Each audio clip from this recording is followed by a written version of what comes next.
Kesembuhan memerlukan keteguhan iman.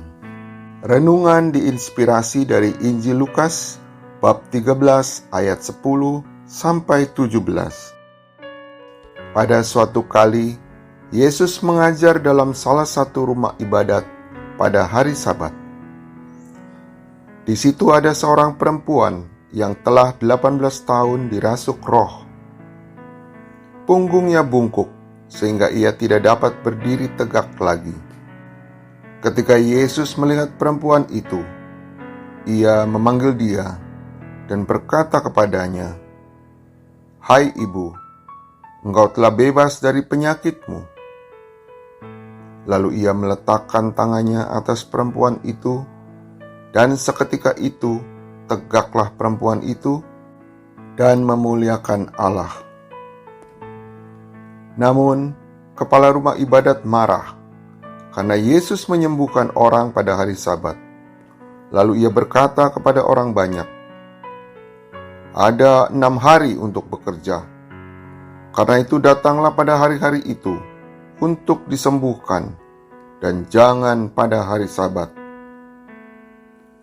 Namun Tuhan berkata kepadanya, "Hai orang-orang munafik, bukankah setiap orang di antaramu melepaskan lembunya atau keledainya pada hari Sabat dari kandangnya dan membawanya ke tempat minuman?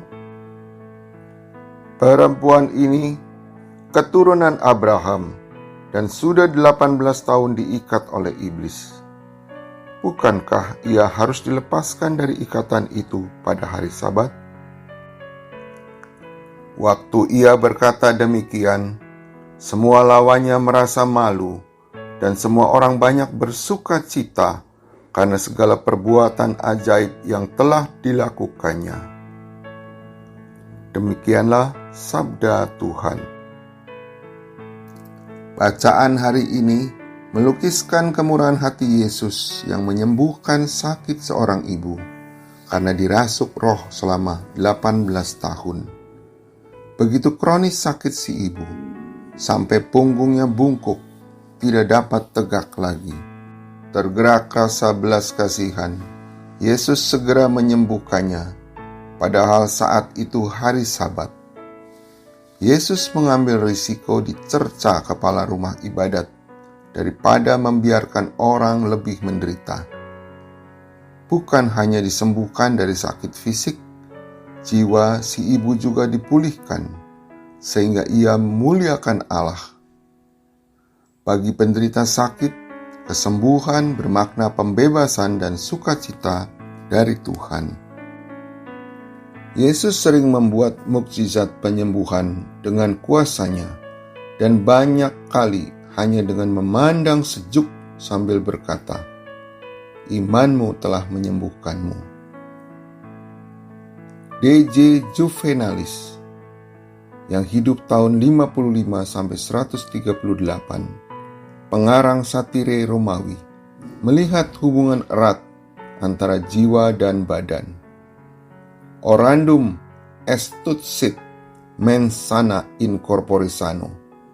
Artinya, hendaknya engkau berdoa agar jiwa atau pikiran yang sehat terdapat di dalam badan yang sehat.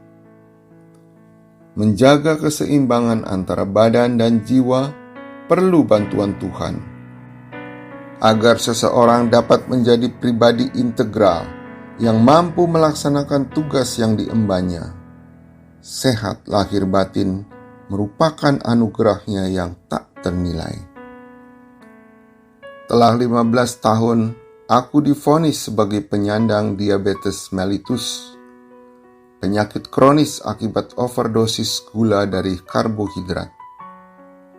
Lalu aku mulai merasakan berbagai sakit lain sebagai turunannya. Beruntung aku diperkenalkan dengan komunitas penyintas yang tulus membantu kesembuhan melalui metode naturopati. Saat ini, aku sudah tidak memerlukan obat sama sekali, sambil menunggu regenerasi sel untuk sembuh paripurna. Kunci keberhasilan kesembuhan jasmani ternyata memerlukan kesabaran, kedisiplinan, kejujuran, dan keteguhan iman. Seandainya kita sakit berat, apa yang bisa kita lakukan? Mampukah iman kita mengubah penderitaan sakit menjadi berkat yang membawa sukacita kepada sesama? Aku sangat berbahagia ketika akhirnya menjadi relawan dari gerakan anti-diabetes yang anggotanya berjumlah puluhan ribu dengan moto sembuh tanpa obat. Dengan iman, walaupun berbeda-beda, kami disatukan dalam penderitaan dan kasih untuk saling menolong dan berbagi, karena keinginan kuat sembuh bersama. Tuhan Yesus, Engkau telah banyak berbuat mukjizat penyembuhan jasmani dan rohani, bahkan membangkitkan orang dari mati. Berkati aku agar dapat membela komunitas yang sakit, lemah, dan tersingkir, yang mendambakan kesembuhan paripurna, baik badan maupun jiwa. Biarlah sukacita pembebasan dapat dinikmati oleh lebih banyak orang yang disembuhkan karena imannya, supaya namamu dimuliakan. Amin.